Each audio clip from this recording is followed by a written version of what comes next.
Welcome everyone to the last Gary Neville podcast before Christmas, which follows a remarkable football match at Tottenham Hotspur Stadium, which finished Spurs 3, Liverpool 6. The numbers themselves, Gary, are remarkable and noteworthy, and we'll have a good old chat about them, but Liverpool's performance beyond those numbers was quite something, was it not? Yeah, is that my Christmas gift? It is exactly that. Yeah, I actually thought for the first 30-35 minutes was the best period of football I've seen from a team all season.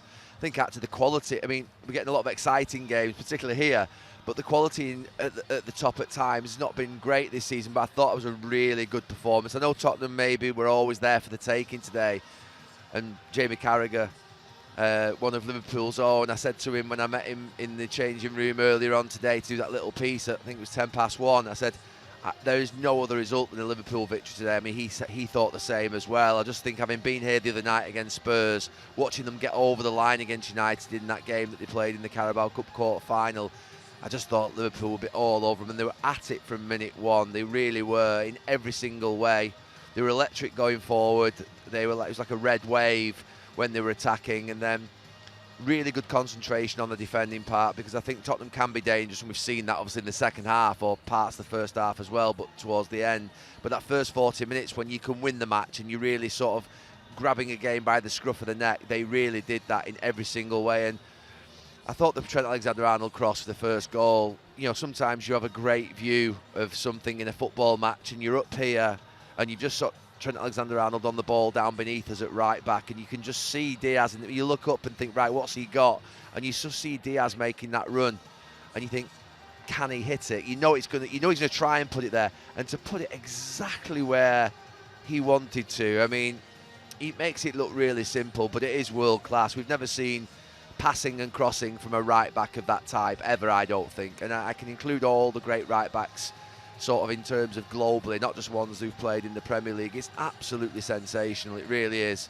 And they were very, very good. He'll be annoyed at half-time, and the players will be annoyed at half-time with that scruffy little 2 or 3 minutes they had where they were a little bit complacent, getting caught on the ball in midfield, but then they got back in front. But it was a very, very good performance in the first half. Second half, again, they were outstanding for 15, 20 minutes, and then you can always get a little bit slack and a little bit sometimes bored when you're such a good team and Tottenham can go and score a goal. But no, this was a really good day for Liverpool. A long way to go. You know, the test of endurance is still there to come.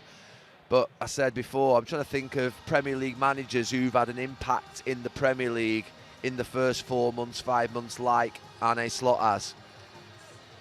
I can remember Jose Mourinho having a really fantastic impact in his first 4 or 5 months in his first season. He obviously won the Premier League that year.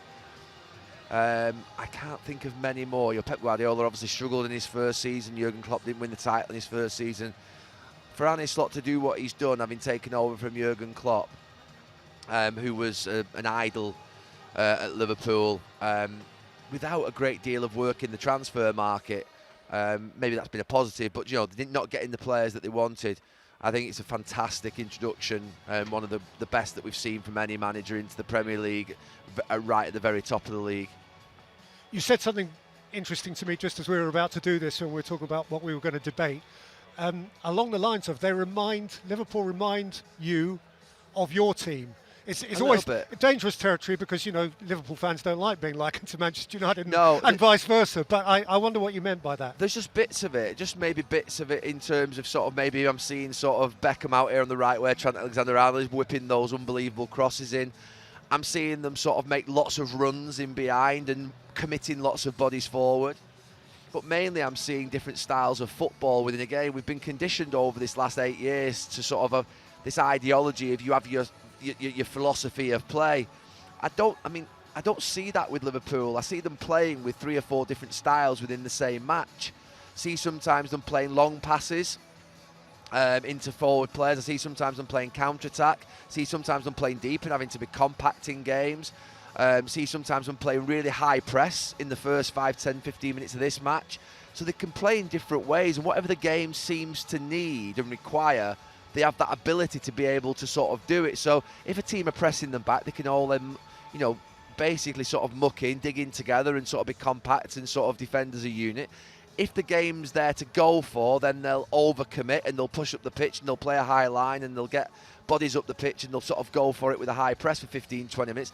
But they don't play any style continuously through the game. And then there are times where you see Gravenberch and McAllister in midfield controlling the game and keeping possession and slowing the game down. So we have been conditioned to think that a team has to play one way and that they sort of do, this idea that you can't adapt anymore and be a team that plays different ways in different matches. You still can, because we're seeing it before our eyes with Liverpool, not just actually from game to game, but actually within matches itself. And it's not the first time I've seen that. I've seen it in other matches over the last few months where, and I've watched them, I've thought, they remind me a little bit of us. We would play high tempo for 15 minutes, then we'd sit back and play deep and play on the counter-attack, and then sometimes we'd sort of slow it down and try and control the game if we were 1 or 2 up. So all different ways of playing in the moment that the game needs. And like I say, I thought that may have gone. There's been an element of talking about players being robots in the last sort of 2 or 3 years. I will do what my coach tells me to, at which point this Liverpool team seems to still have that sort of independent thinking within them to know what time and moment the game's in, and then they'll play that particular way. So, yeah, I think that's the bit that reminds me a little bit of us. And they're a lot better than I ever thought they would be this season. A lot better than I ever thought they would be. And are they, for you, clearly the best at the moment? I mean, Arsenal scored 5 away from home last night. Yeah, no, they're clearly the best in the league at this moment in time. They're the clear favourites for the title. I think I think City just at this moment in time, I watched the game yesterday. It's spectacular what's happening there. I've no idea. Not think anybody's got any idea why it's gone so badly wrong. Chelsea had a tough game today and they're doing well and they're having a good season. I think the one team that probably Liverpool would need to watch are Arsenal if they could get their tail up and close that gap going into March, April. But at this moment in time, Liverpool are clear favourites. And I think if they can keep Van Dijk fit, the biggest risk to them is probably an injury, Van Dijk and Salah, but more Van Dijk. I think if Van Dijk gets injured, you lose. It's almost like the Rodri of Liverpool. He holds so much together, just having that rock there at the back. They've proven they can live without Alisson, who's a great goalkeeper, for a period of time. I think Salah, they would lose quite a bit, but I think with Van Dijk still there, I think they'd get through enough points, and I think they'd sort of get, find a way to win victories with Jota and Gakpo, Diaz and the like. So I think keeping Van Dijk fit is absolutely crucial. They've got Champions League obviously coming up. They've got the Carabao Cup semi-finals. They've got the FA Cup starting in January. So all big challenges to come. We're nowhere near the point whereby you can hand Liverpool the title, but they're in a great position. And this moment in time, they're by far the best team in the league, and the league tells us that. I think we have to cover off Spurs. You've seen them twice here in 3 or 4 days. 3-4 and 3-6. What are you thinking? Yeah, and watched them against City 4-0 a few weeks ago as well. So, I mean, look, to play in that Tottenham defence in the way in which they play, the demands they put on their defenders to push up the pitch as high as they do, the way in which they all press, they've got a really exciting front six. But I did put a clip in during the second half, which we don't normally do, which is showing Son make a silly press towards Joe Gomez and the ball getting played past him over to Trent Alexander-Arnold. They do some stupid things like that, which almost forces the fullbacks then to jump out and press. And then it all of a sudden leaves a situation like the third goal, I think it was, when Spence had gone forward and then Archie Gray ends up over on this left side here and Dragerson then's in the middle and goes in and loses the header to Szoboszlai. Overcommitting at a point where you've no chance of actually winning the ball as wide players and defenders, that's a nonsense, that. So I'm all for, if you can continually high press, which you can't, by the way. It's impossible to high press a full football match. Absolutely impossible. You have to pick points when you're trigger. I don't think Tottenham do that. But what they did today, they had some experienced players up top. I think Son was one of the worst, actually, and I love him to bits. World-class player. But some of his actual decisions to actually leave Trent Alexander-Arnold, go and press Joe Gomez or go somewhere else, and then leave that space for Trent Alexander-Arnold to go into was just nonsensical. It's just mind-boggling, really. So, yeah, I think we can talk a lot about Spurs, but to be a defender in that team, I wouldn't like to be a defender in that team. I really wouldn't. I played in a team sometimes where you were expected to be one-on-one and you get exposed, and we asked a lot of our defenders, but I think they ask so much because they're so high, which means you've got space in behind you there if there are quick players, but you've got quality on the ball, which Liverpool have. you've always got that threat of being picked off and having to chase back to your own goal against the likes of Diaz and Salah and Gakpo and Jota. And I wouldn't want to be doing that. And yeah, so look, there's a lot of things about Spurs I like.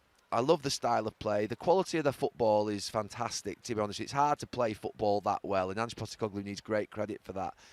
But they don't make good decisions sometimes on the pitch. I'm actually not asking them. I'm not doing what Jamie Carragher, which is change your style of play. I'm asking them just to make better decisions in respect of actually sometimes they're pressing. Forget on the ball, because I know they're always going to try and play out. They're not going to change, so there's no point in asking them to change. They're not like Liverpool. They don't adapt from one style of play to another during the game. They play the way they play, and that's fine. And I want it to continue. I love watching them play. I love getting Tottenham games. That's not being patronising. I think they're a joy. I've watched them beat Manchester United 3-0, watched them beat Manchester City 4-0. I've watched them beat Manchester United on Thursday night 4-2. Watched them lose 6-3. So you always get a great game. That's important in football. We shouldn't lose sight. I know that Ange was the other night when he said you're not entertained. It's bloody important that we're entertained. You know, I hate doing 0-0s. We did about 3 0-0s, didn't we, a few months ago? I remember just losing the will to live a little bit and thinking, that's not what fans come to football. You get the odd 0-0. I know it's part of football. But you don't want to watch 0-0 after 0-0 after 0. You want goals, you want thrill. But then Spurs, I'm sure, go in that dressing room tonight thinking we've conceded another 6. And it is demoralising that when you concede 4s and 5s and 6s. So they've obviously got to get the players back. They've got 10 injuries. And it should be mentioned. I think every other manager does, to be fair, mention that a lot more than Ange Postecoglou does. You know, he's got Romero and Van der Ven, his 2 best centre-halves out. They're both quick, they're both aggressive, and if they're in the team, it's a completely different game that today. You know, Liverpool aren't scoring 6 against Van der Ven and Romero, and probably Vicario in net. So there are big factors, but I just hope that the pressure doesn't build too much here.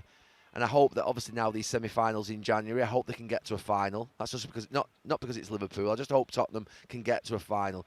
And on the other side, I hope that Newcastle can as well. I want these clubs, great clubs like Villa, Everton, Newcastle, Tottenham, to win trophies. You want to win trophies. You want to see these teams win trophies if it's not your own team. So let's see what happens in the next 4 or 5 weeks. But it's a big one for Spurs. Okay, I'm afraid it's Manchester United time again. They've had a bad day today. They've had a bad week. Yeah. And you were watching, what you saw? Yeah, most of the ball. I watched it in the truck actually. Obviously, it wasn't on telly, so I watched it in the NBC truck. Obviously, they get all the games over there, and I watched the whole game, apart from the last 10 minutes. Yeah, I think it's a massive positive. I think it's a massive positive that Ruben Amorim is seeing what he's got. I think, before maybe there's been times where you can be kidded on by thinking that you've got a better group of players than you think, and sometimes you can get decent results and you can move up to, say, 6th in the league, 7th in the league with them and think, okay, 1 or 2 more to this group. And they're a mile away. They're an absolute mile away in every single way. And also playing the way in which he wants to play, which is with this sort of 3-4-3 with the 2 narrow in between. He's going to have to change it anyway. Change it, I think, definitely in the wing-back areas and in the 2 pockets in behind the forward and the forward as well, probably. He's giving everybody a try. So he's rotating the team, actually, from game to game, but also in-game as well. And I don't think there'll be many that he looks at and thinks, yeah, I want you on the bus. I don't think there'll be many. They're actually very mediocre. I don't know how it's happened. I think they're probably better than they're showing, let's be clear. But this is a sustained pattern now under Eric Ten Hag and Ruben Amorim. Bournemouth, well done to Bournemouth for being 5th in the league, number 1. But also, that's the 2nd year in the bounce they've won at Old Trafford 3-0. So, and Ariola's doing an amazing job. And they've not spent anywhere near the level of money that Manchester United have spent. So they deserve exactly what they got today. You could see it from very early on in the game, that they were the better team. So actually, honestly, I think it's a big positive that Ruben Amorim has an opportunity to be able to look at these players in the cold light of day. He's got 6 months of a sort of beauty parade, if you like. It's not much of a beauty. It's more of more of an ugly parade than a beauty parade. But I'm glad he's watching what Manchester United fans have watched for 10 years. Not just with this group, but the groups before. There's got to be a big cultural overhaul, a big shift in direction.